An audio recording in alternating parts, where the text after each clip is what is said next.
Hello and welcome to Video Revealed. I'm Colin Smith. We have a special guest. We're talking to visual effects supervisor Ben Mossman, who's currently working on the mega hit Netflix show Vikings Valhalla. How's it going, Ben? Good. Thanks for having me. Thank you for coming out. I just kind of threw this out to you, but I'm glad you were able to come out. Because visual effects is, I used to be a photo retoucher, and I think of visual effects, all of visual effects and photo retouching are the same thing. No one's supposed to know we exist. Yeah. Right? When you do your job right, it just disappears. So they don't know, and they just don't appreciate how hard it is. So how did you get to be a VFX supervisor? I went to school for it originally, for like editing and post-production in general, which of course leaves you with no employable skills. But got me in the door at a company in Toronto, and yeah, just started working up from there as a PA for a while, as a compositor for about 5-6 years, and then eventually started going on set and getting more into supervision on both sides, in production on set and then in post after the fact. So what's your exact job when you show up on the day and you're on set? Yeah, so supervisor depends on kind of how, working vendor side, if we get hired to just work on it, but a lot of times even before they start shooting on set, we'll be involved with the the creator of the series in this case, or the director, and working with them to break down the script, look at their ideas, and decide what's even a visual effect before they even go to camera. So right. Where the best use of visual effects is going to be versus, building a real set or doing something, on the day. And basically working with them to make sure from that point in prep through shooting and post that what we've, designed or what we've decided on gets carried through all the way, or we change as it comes up, which it always does. So it's a big job. Yeah, and usually pretty long, pretty involved, but it's cool to be able to start it and finish it all the way through, which not a lot of departments get to. Yeah, and when we sat down and started talking, I mentioned to Ben that their job, the visual effects supervisor job, came a lot later. If you watch old Star Wars reels of Industrial Light and Magic or any of those Tippett Studios way back in the day, they were inventing stuff. Yeah. So nobody knew what to do. They were all shooting the footage, and then you got to figure it out. And they realized that, if we had pre-planned this camera shot or this tracking or marking or something, it would have saved us so much time in the back end, right? And that's really what you're there doing.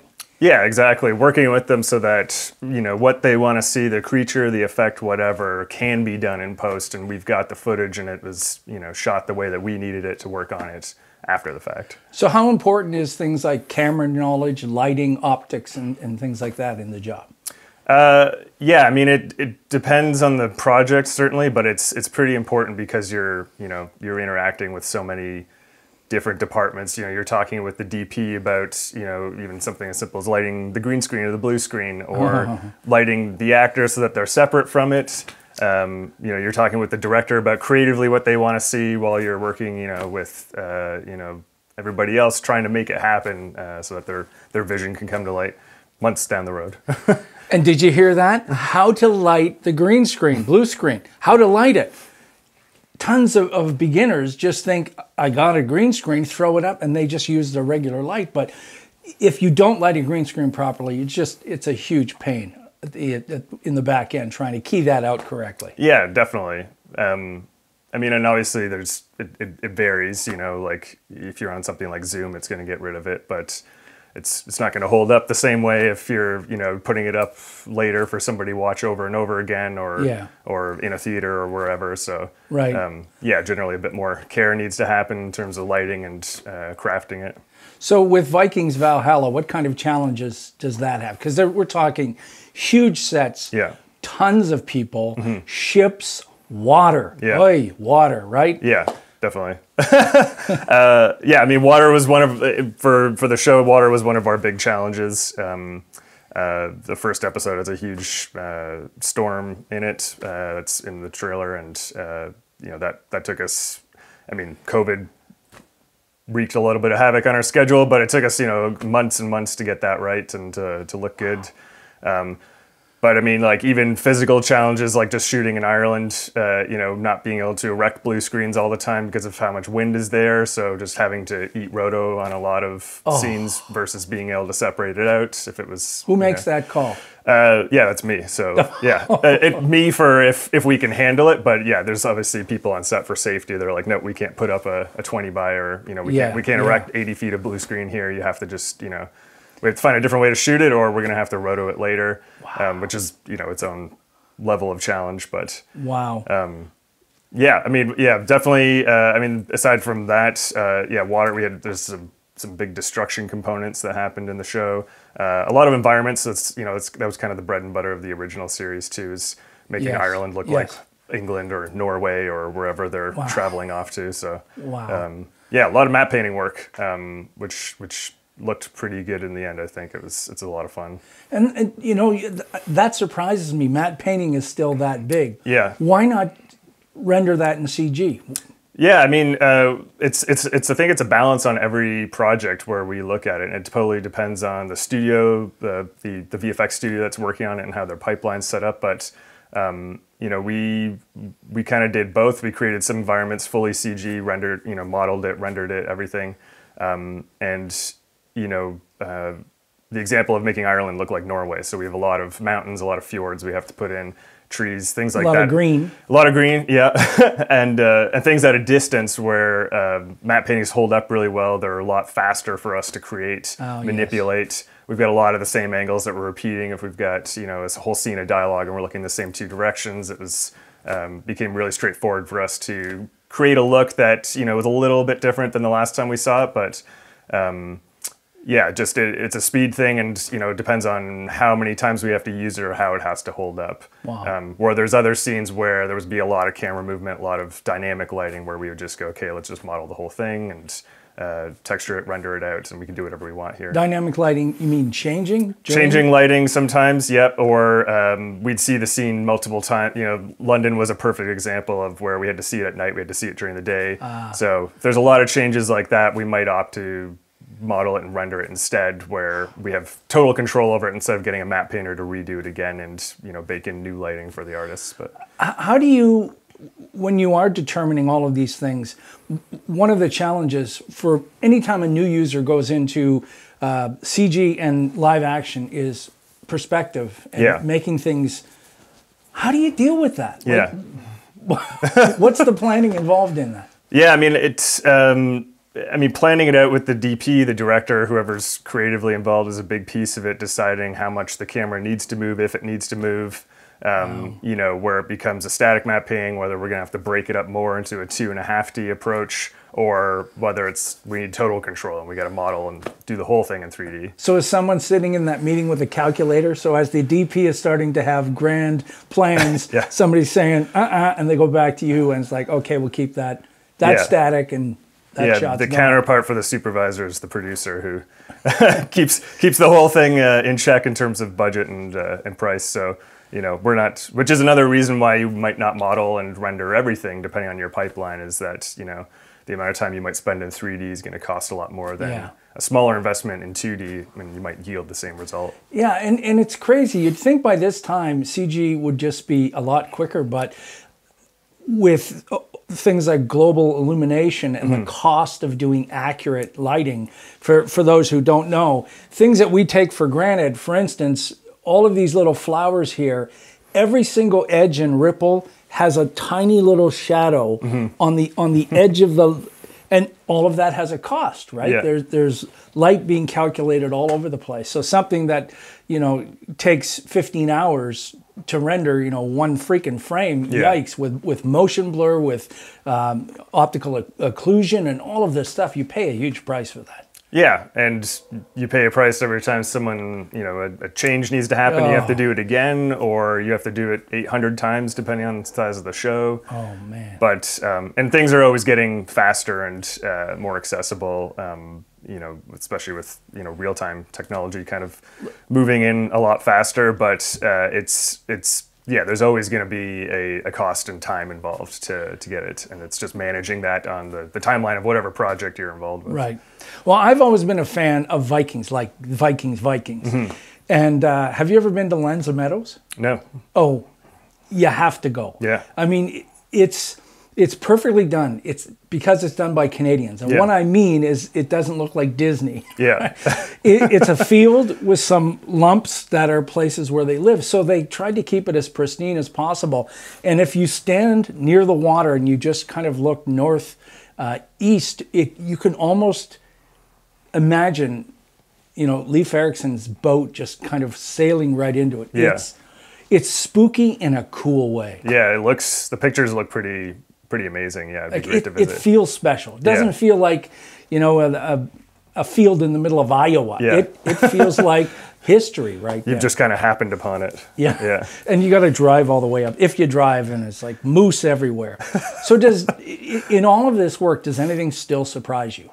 Yeah, every project, Really? every day, yeah, which is part of the fun and the challenge of you know, creative industry is, you know, I've been doing the same job for however many years now, you know, a visual effects supervisor, but every show and every director I have to meet with or creative is, you know, going to challenge me, our team, us in different ways every time. So Right. new asks, you know, different ways of, you know, oh, you know, you have an idea for doing something. It's like, no, I want it to look like this though. And, oh, okay. You know, like, I don't want, you know, I don't want to wave this size. I want to, you know, like we're talking, you know, this size or, you know, I don't know. Everybody's got a different idea of how they want things to look. So Right. finding a way to craft it that it still fits in and still looks like something, you know? Yeah, and CG water has been really the holy grail. Very few people have done it well.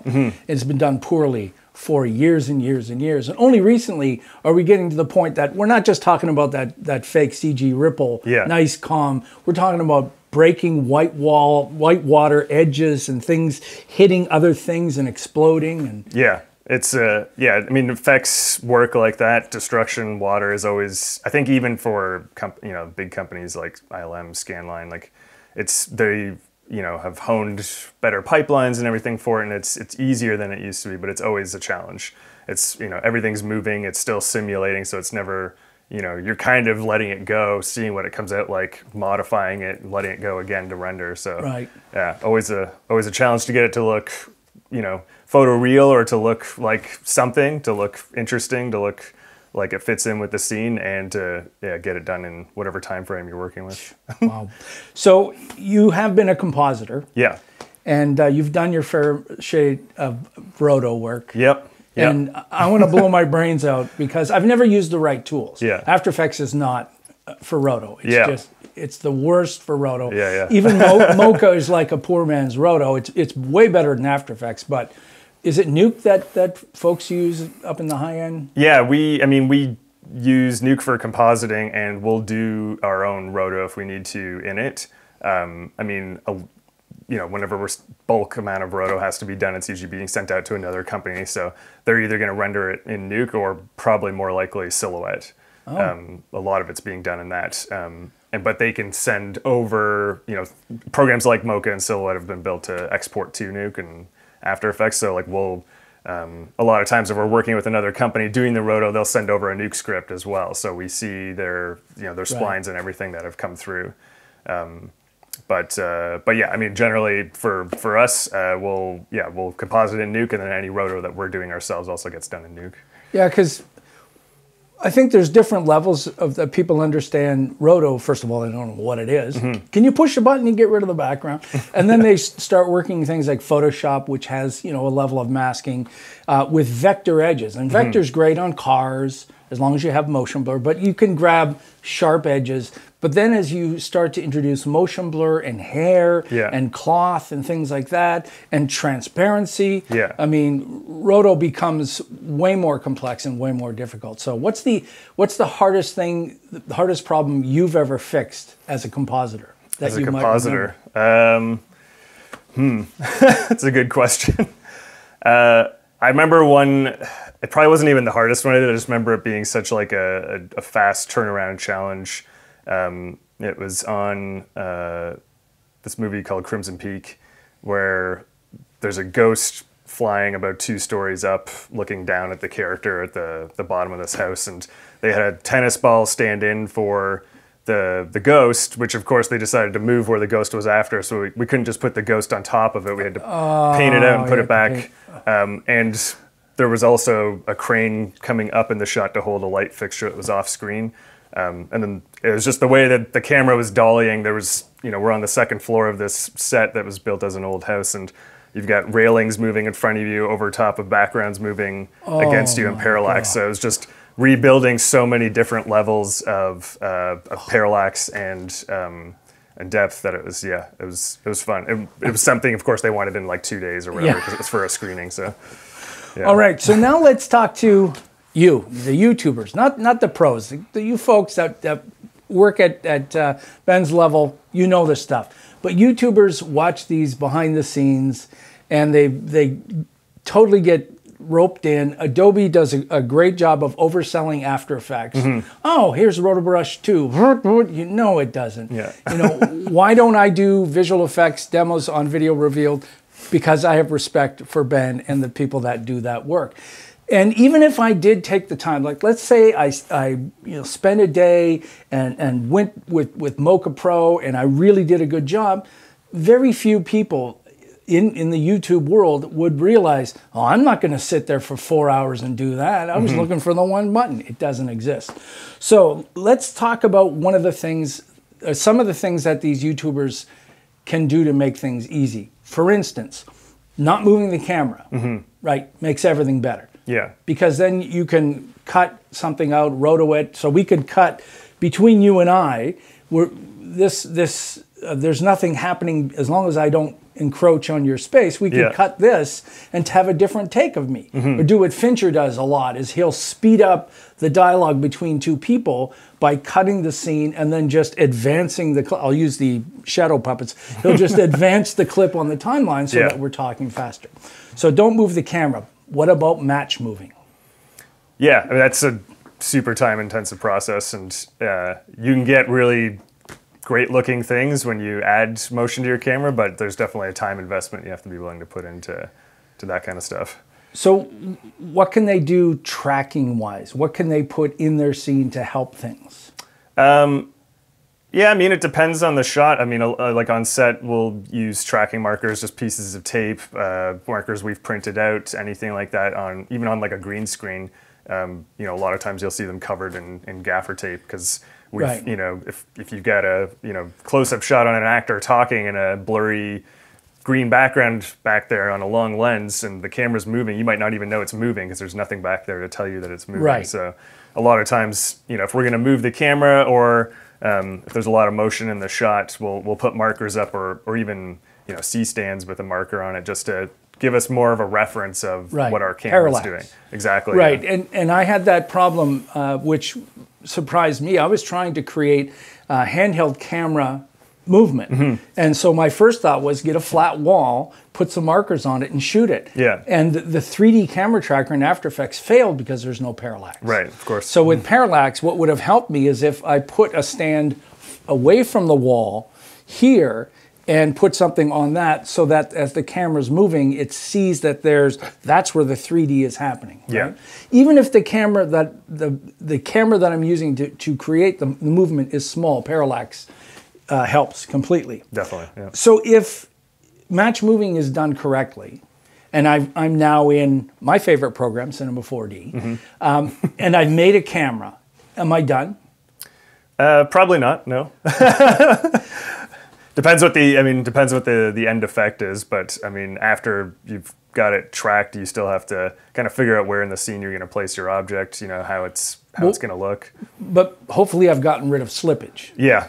Right. Yeah, like hopefully your track is actually sticking. And yeah, because that's, the crappy tracking like Instagram track, those things you put, all of that crappy tracking slips all over the place and people have fun with it. But in your job, you're fired if that happens, right? Yeah, you're going to get called out pretty quick. If anything's not moving the way it should be. Exactly. Yeah. So and I know this as a fact that I've tried match moving, and it wasn't Cinema 4D's fault. It's the fact that I needed you there to help me understand things to shoot the scene to make the match move more successful in the end. Because all of this stuff still fails. Tracking still fails. Even to the top folks, and you've got to tweak that stuff and make it work. And so with match moving, what you're trying to do is you're trying to create a camera, a virtual camera, in the 3D program that matches the real camera you used on set. So now when the real camera moves, the virtual camera is doing the same thing. So if I have a R2-D2 here, it doesn't look like it's slipping and floating around. It's right there. I wish I had an R2-D2. Okay, I got a question from Max, who I used to work with at Adobe. So he deals with a lot of high-end customers. But his question, Max is asking, how do you control the color/grading of plates versus CGI through the compositing process? Or is that where you do it? Yeah, it's, I mean, it starts probably more in lighting. So when it comes out of lighting, you want it to look pretty close to where you want it to be. So, you know, after it's been modeled and rendered, whatever objects we're putting in there, you know, we'll see it through lighting, making sure the lighting's actually matching the scene, the shadows are in the right direction, the amount of light in there looks about right. And then the compositors are kind of, you know, usually brought in, you know, if everybody's done their job as a finishing process. So they'll kind of, you know, really match the blacks, make sure that the color of the sun is actually matching the color of the sun in the plate. Yeah. Do smaller things like adding grain back on top that to make it, you know, sit in the scene. Right. But yeah, it's handled in compositing generally. But yeah, it's a lot of it's just eye matching. So they're just looking at, you know, what the levels are. There's a little bit of automation that happens in there just for things like black levels and bits like that. But yeah, it's usually just an artist spending a bit of time with it and looking at it, make sure it looks right in the scene. So you mentioned real time. So I'm thinking you're talking about the Mandalorian type of stuff that is occurring with they're using the backgrounds. And I don't think that people totally understand what's happening with that background. It's not just a static solid background, the fact that it's connected with the camera. So when that real camera moves, that fake parallax, excuse me, that fake parallax is actually happening on set. And that stuff is just, that's crazy amazing. Yeah, it looks, it's so new that like a lot of people in the industry are still getting up to speed with it. And there's companies like Netflix, companies on the hardware end, everywhere that are starting to build more infrastructure and build pipelines around it. But yeah, it's exciting stuff. It looks really cool. Like the Mandalorian stuff was a great example of it, and a great way to showcase like the start of it kind of taking off. And it was amazing. That The Office. What's that old crotchety? The director he was in that scene when they were outside and then they broke through. Anyway, I can't remember. Anyway, but his whole office was all this natural set. So you get the natural spill of the lighting. The actors can play off the fact that they're in more of a real environment instead of green screen. Yeah, and it's so funny because I see all this stuff with like things like The Mandalorian where it's like this big, you know, makes perfect sense. You're in this completely fabricated world. You see spaceships, you're, you know, on different planets and things like that. And of course, the first thing that jumps to my mind being a compositor is like, okay, how can we make driving comps go away?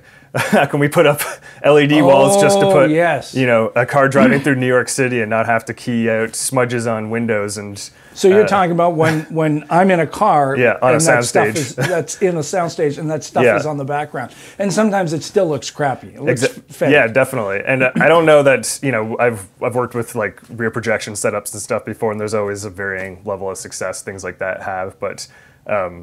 I don't know, LED walls seem like a perfect, you know, use case for it's so simple, but like so many films and TV shows have, you know, scene where there's two people talking in a car. So yeah, and I go back to I think the first Matrix in the behind the scenes. I think they were saying that was a projected. You know, when he says noodles, great noodles. I remember that place. I used to eat that. Really good noodles.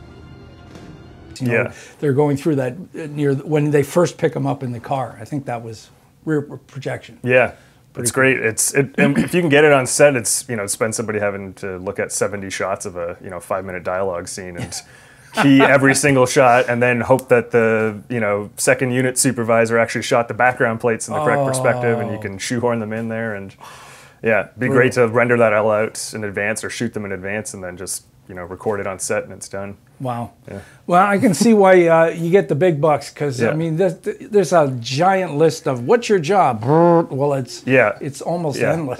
Yeah, which is why it's exciting, because it never ends. There's always something new to learn or something new is getting thrown at you. So. And you're off in a few weeks to go to Yeah, back to Ireland to start shooting season 3, likely. Yeah, yeah, Of Valhalla. yeah. Oh, sounds incredible. Well, I'll be watching. Thank you so much for taking the time to come on. This is exciting. problem. I could talk about this stuff all day long. Yeah. I don't want to do it, especially the roto. I don't want to Yeah. do it. I'll leave that up to the folks that do it well. But Yeah. thanks so much for coming out. No problem. Thanks for having me. All right, so there you go. That should get you excited to watch Vikings Valhalla. And if you're a brand new YouTuber, you know, ask me some questions here, and I'll find Ben somewhere to answer some of this stuff. And I won't be doing visual effects demos because they're just too hard. I have too much respect for what Ben does. Hey, till next time, I'm Colin Smith, and it's my job to keep you abreast of all the cool things and bring some great guests in like Ben and show you the behind the scenes of all of our favorite stuff that we get to watch.